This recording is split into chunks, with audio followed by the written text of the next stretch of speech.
diphthongs. So basically, diphthongs, I'm gonna put this very clear because many people have struggles like what are diphthongs, and I have seen many times like, oh, they don't know.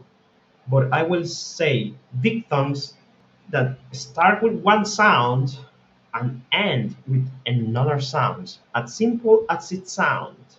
Begins with one sound and end with another sound.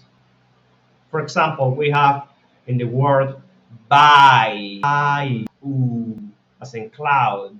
We have a, as in game. We have o, as in boat. We have o, as in oyster. These are the five main diphthongs of American English.